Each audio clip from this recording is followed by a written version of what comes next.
Small. Are you ready? You know, the single family, like, all that stuff. Okay, I'm just making a quick announcement that we are gonna start about 8:10 when we get a quorum, Okay. Because we will get a smart. because we will get a quorum. All right, well, I manage it.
I had, it should be linked instead of.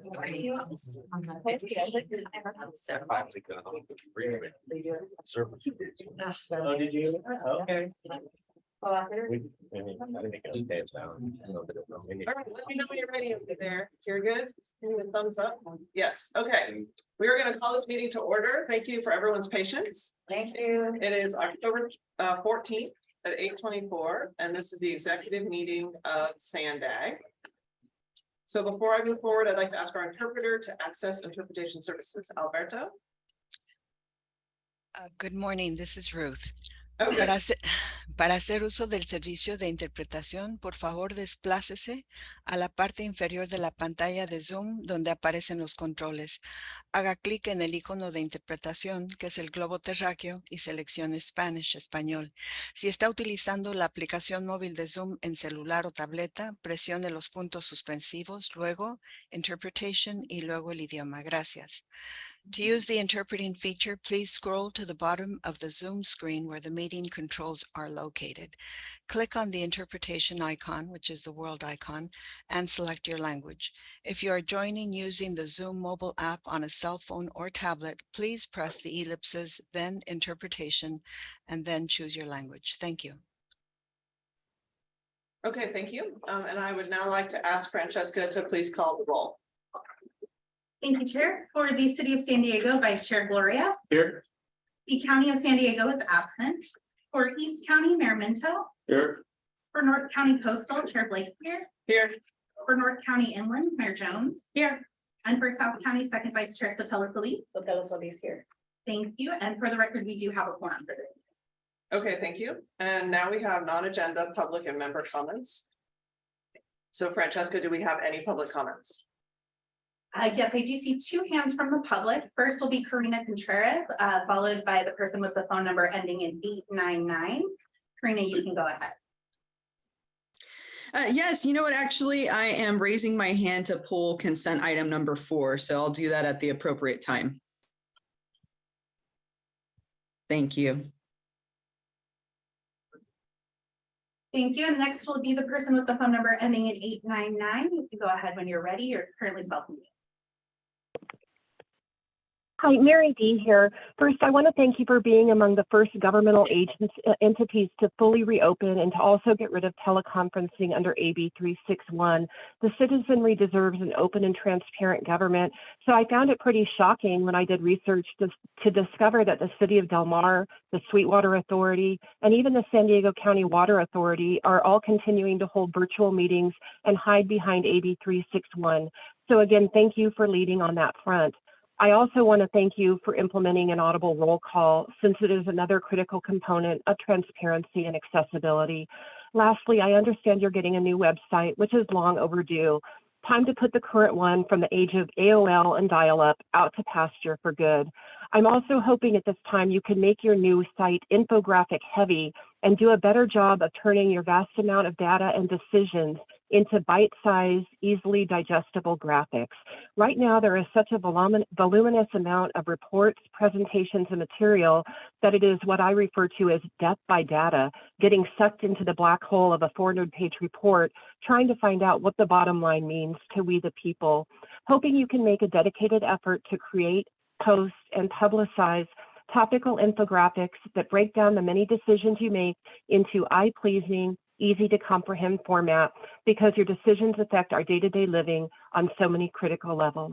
Thank you. Thank you. And that concludes the public comment. Okay, thank you. So now I think we had a request to pull consent item 4. But we have in front of us item number 2 and 3. So I would entertain a motion on that, and also just ask if we have any public comments on it. We do not have any public comment on the consent items. So move item 2 and 3 on the consent calendar. Second. Okay. We have a motion and a second, so let's go ahead and vote. Thank you. For the City of San Diego, Vice Chair Gloria. Aye. The County of San Diego is absent. For East County, Mayor Minto. Aye.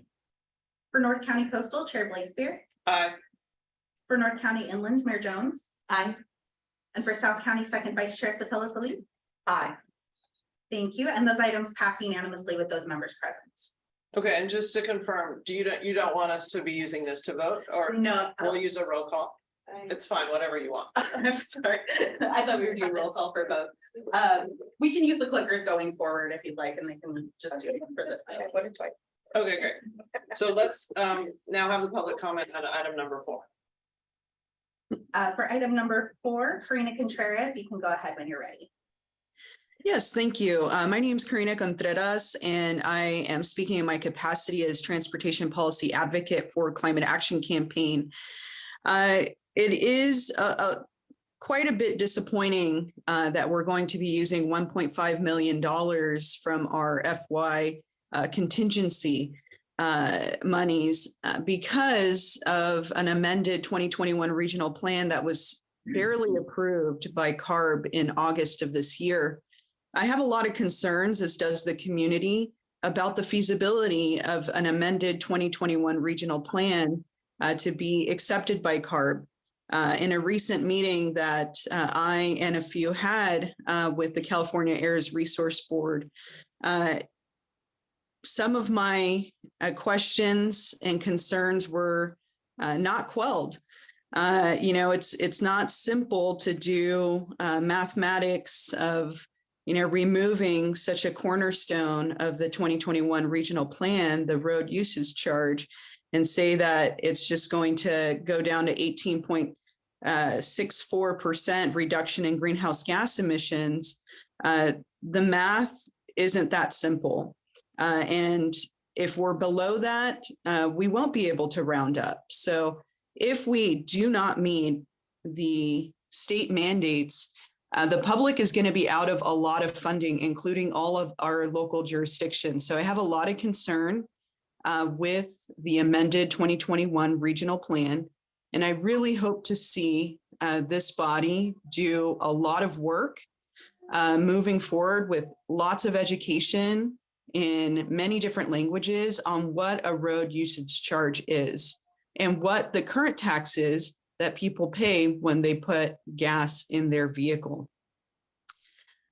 With that, I hope that everything turns out for the best. But as I said, the conversation I recently had with CARB, it does not seem feasible that we will have a plan that is approved. Lastly, I want to say that it's great that we have a plan to make more BRT, have more rapid bus routes. However, we currently cannot fill our bus operator positions to the levels that we need them now. So I really don't see how feasible it is to say that we're going to have such a great expansion in BRT if we don't have the operators to do that. Our operators deserve a living wage, and they deserve to have a package, a comprehensive package that comes with affordable housing as well. Any public property that is owned by MTS and NCTD, we should be looking at building affordable housing for our bus operators. Thank you so much. I hope you all have a great day, and I will see you at the next meeting. Thanks. And that concludes the public comments. Okay, thank you. So move item 4. Second. Okay, thank you. Let's go ahead and vote.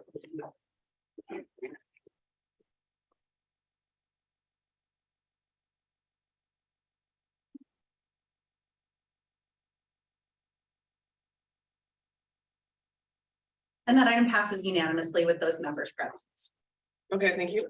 Now we're on to item 5, and I will hand this over to Amber Lynn Beaton to take this item. Good morning. My name is Amber Lynn Beaton. I'm Standag's Deputy General Counsel, and I'm here today on item number 5. And throughout the year, the Office of General Counsel solicits requests for potential changes to its board policies.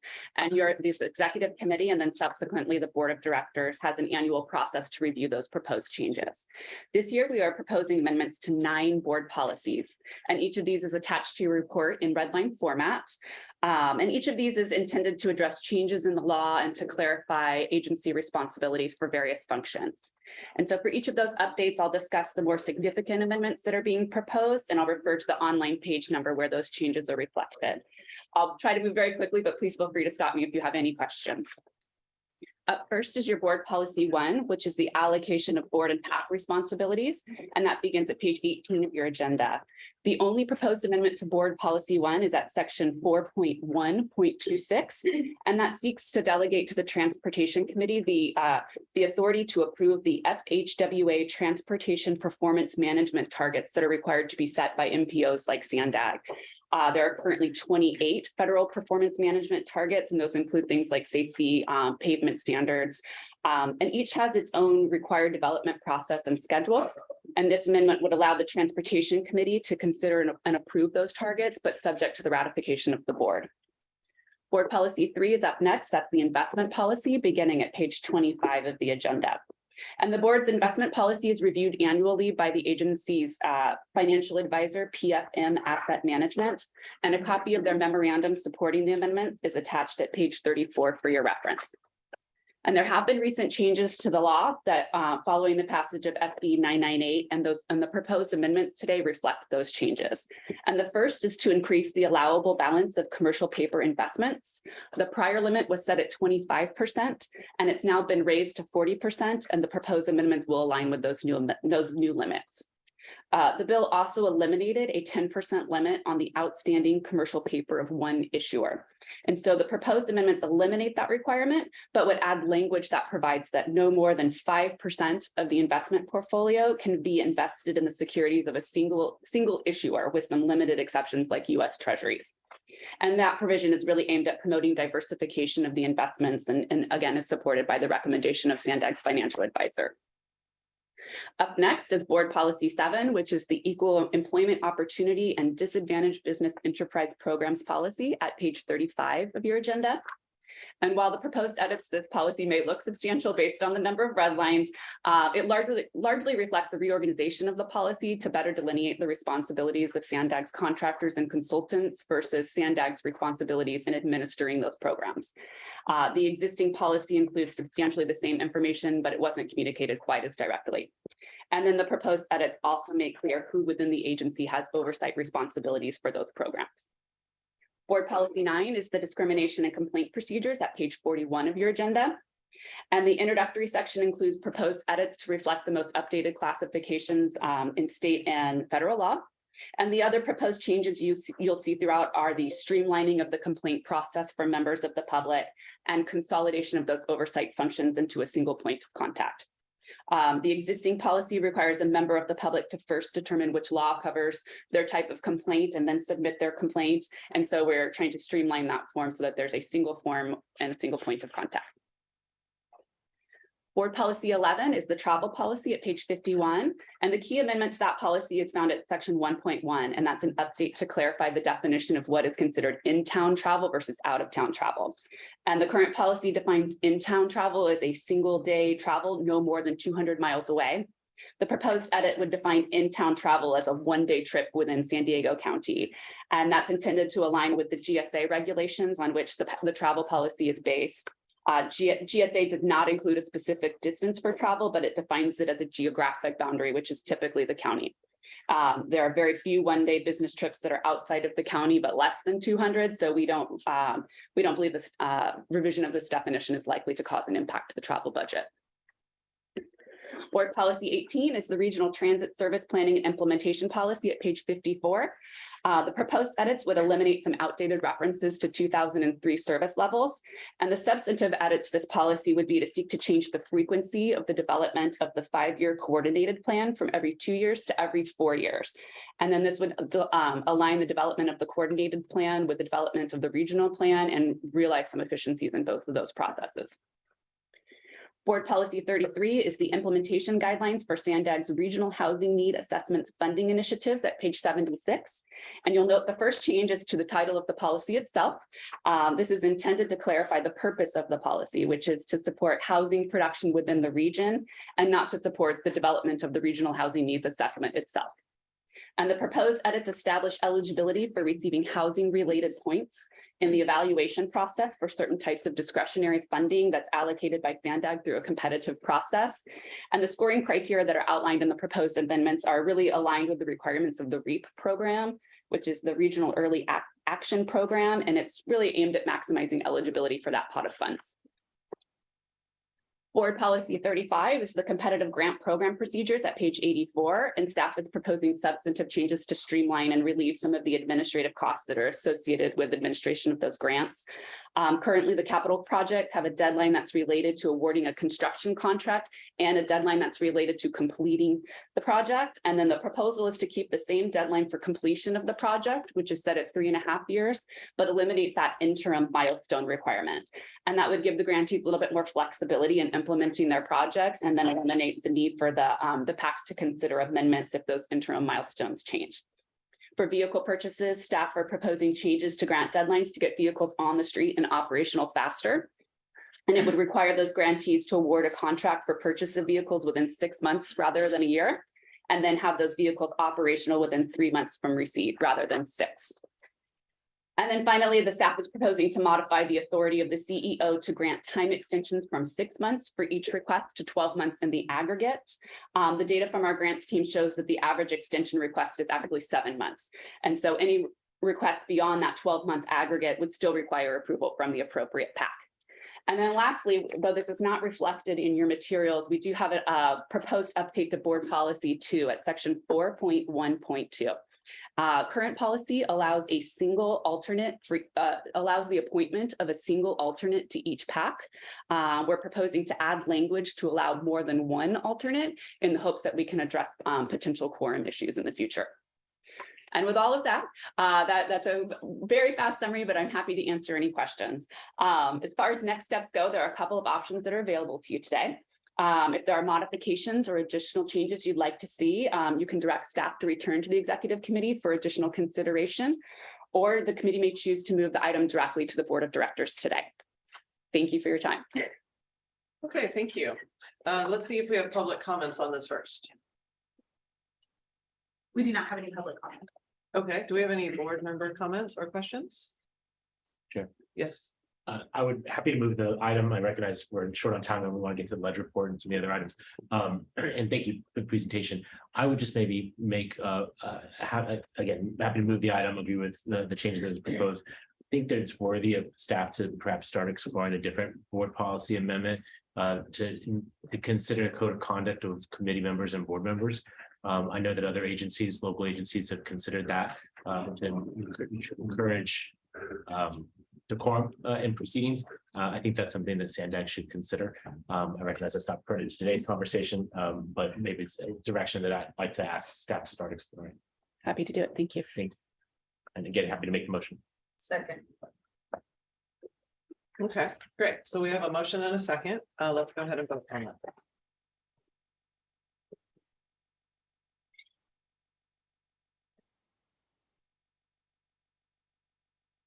That item passes unanimously with those members present.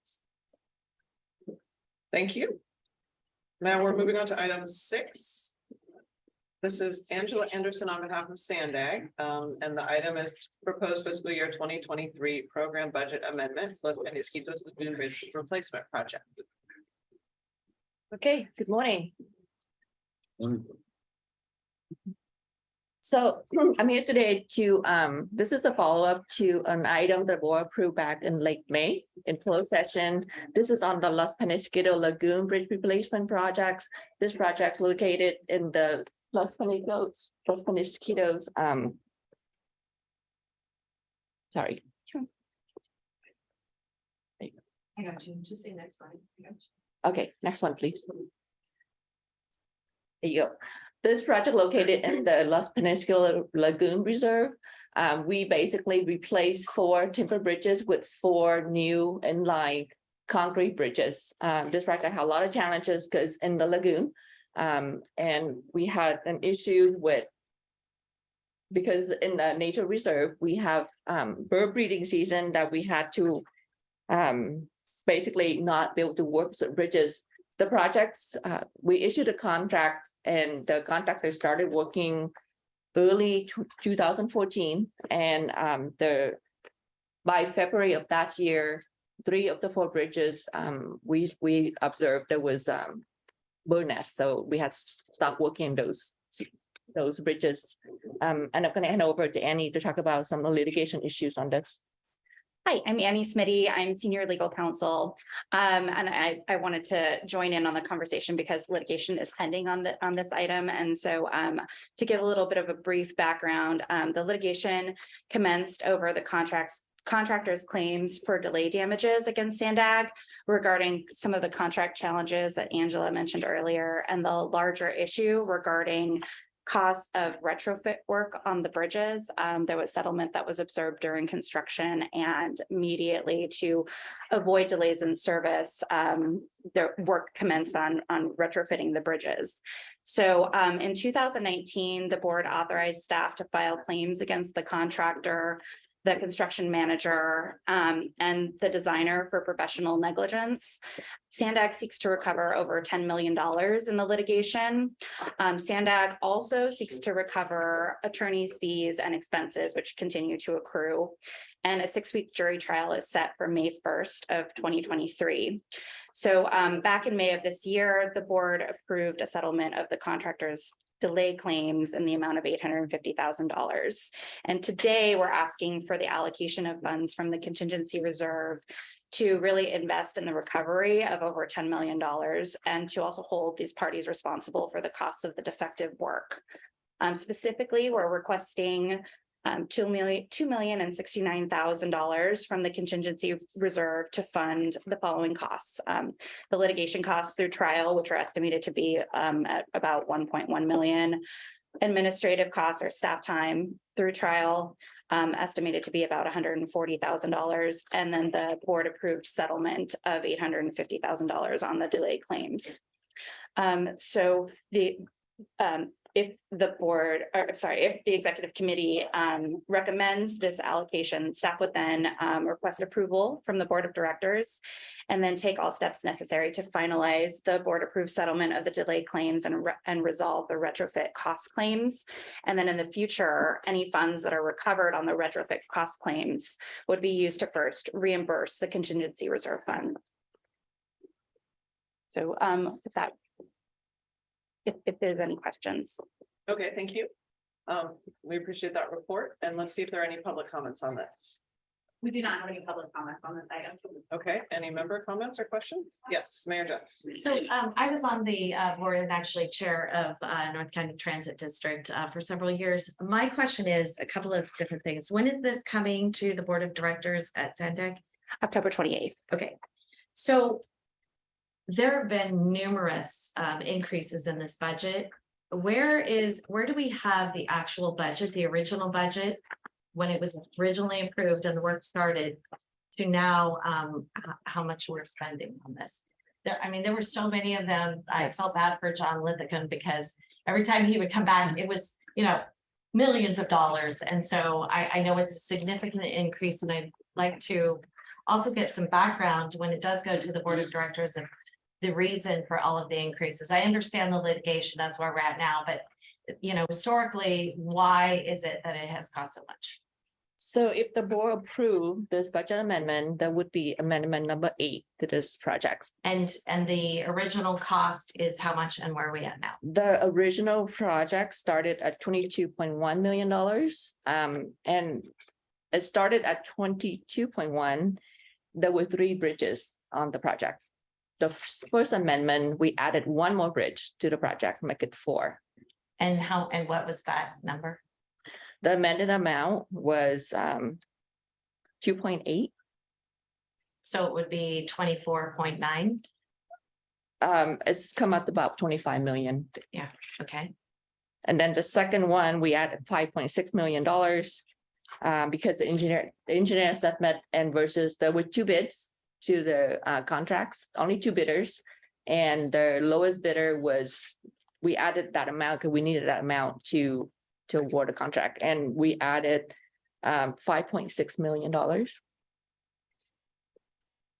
The lowest bid came in over the engineer's estimate of about $5.6 million. 5.9% million. So is it possible to give the entire history of all these different amendments and what exactly those amendments were for? Absolutely. It's been a long time since Yes. I had the knowledge on this, and that would be great to get that background and have it provided to the entire board for the next meeting. Okay, no problem. Thank you. Okay, thank you, Mayor. Good context. All right, so I would entertain a motion on this item. So moved. Second. Okay, I think it was Mayor Jones who got the second. And Smidge. Let's go ahead and vote.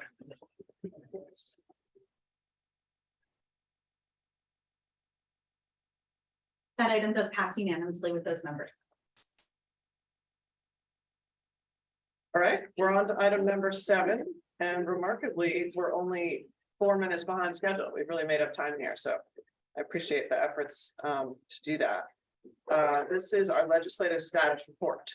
So we will hand it over to Hector Venegas, Hannah Stern, and Jose Alvarez. So, if I may, Chair, today you're gonna hear from 2 brand new amazing people that just joined us in the legislature as well. That's Jose Alvarez. And I'm gonna tell you that the short time I met with them, very impressive, rising stars, and I'm sure they're a little bit nervous to be in front of you today. With that, Robin, if you want to add anything, otherwise, this way. Yeah, I just wanted to say we're very happy to introduce our new legislative team chief going into the next session.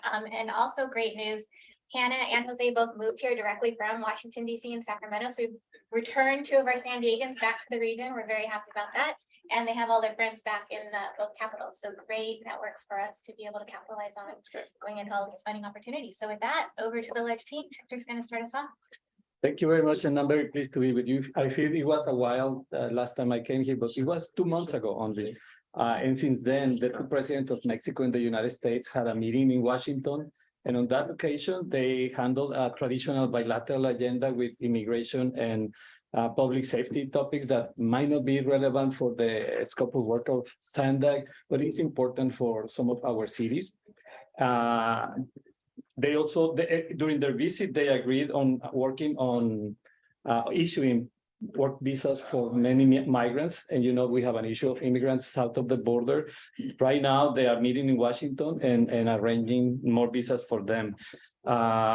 Mexico has received about 170,000 people from Venezuela, and the United States agreed to accept 24,000. They also have joint efforts to address criminal smuggling. It's important here. There are smuggling on drugs, guns, and people.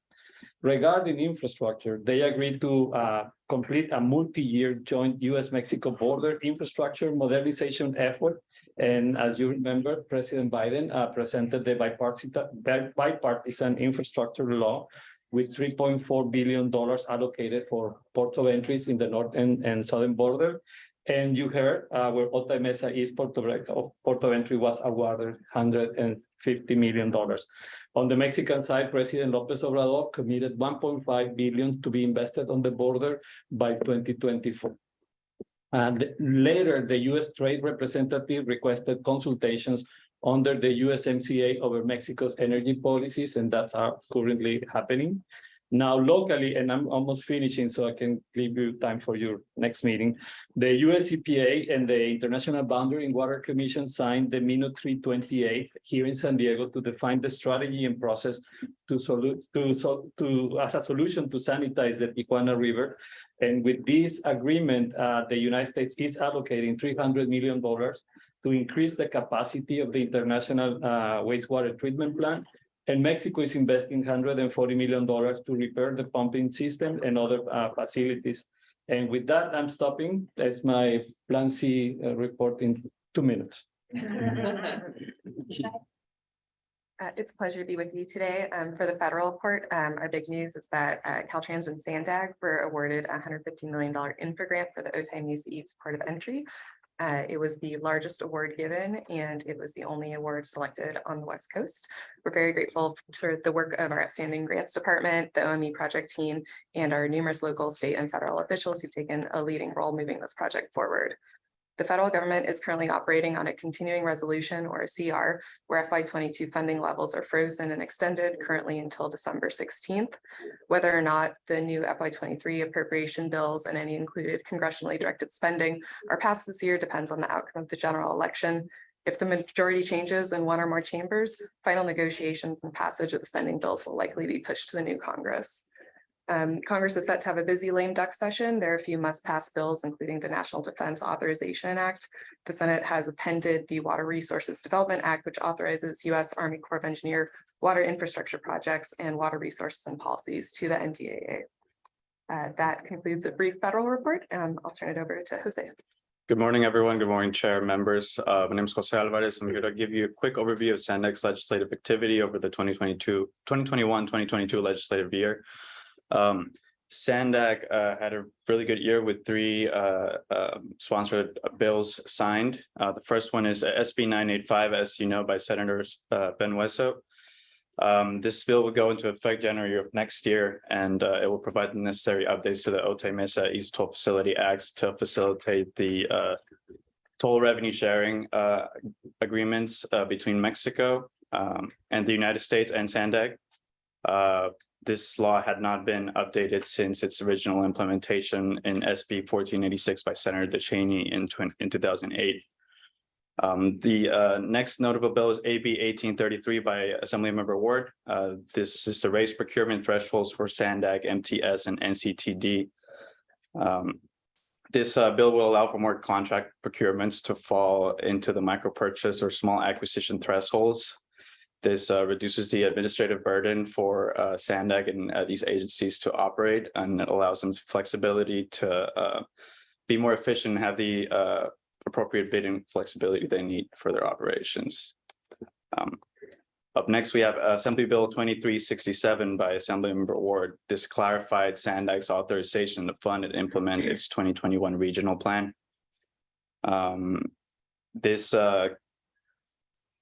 This bill was signed by Governor Newsom. It will be going into effect January 1st of next year.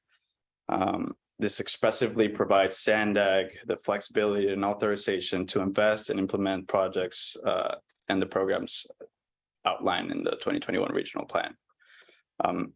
Just notably, I want to highlight some of the wins of our agency in the budget cycle this year. We were, as you know, awarded with $300 million in the state budget for the Low Sand realignment project, thanks to Senator Tony Atkins. We actually had a press conference in Del Mar on Tuesday. The chair and our executive leadership attended. Other elected officials were there as well. This $300 million was part of a $3.65 billion in investments in transit infrastructure this year. Going forward, AB 178 and subsequently AB 179 awarded SANDAG $20 million to repay the SR 125 bond debt. And this was an ask that came from Senator Panesquito with support for the city of Chula Vista. Like I said, this bill was signed by the governor. And I was wondering if you had any questions. This concludes my report. Well, thank you, Hector, Jose, and Hannah. I think we had We're a excited to have you on the team, Hannah and Jose. Let's go to public comment and then we'll go to question and comment. We do not have any public comment. Okay, great. Mayor Jones, do you have a question? Yeah, I just had, so it's SB 985, AB 1833, and then AB 1637. It's 2367, the last one. Wait, sorry. AB 2637. 2367. I have dyslexia this morning. Okay, 2367. And when did we support those bills? You said these were SANDAG sponsored. I just don't remember that one specifically. So this was a little before. Sorry. Yeah. Probably January or February of this year. Oh, okay. You can get back to me. I just wanted it for reference. That'd be good. Yeah, I'm happy to follow up Yeah, later on to say. Thank you. Okay, great. Well, thank you. We really appreciate that report. And we are now going to adjourn the meeting. Our next meeting is Friday, November 4th at 8 a.m. We're officially adjourned.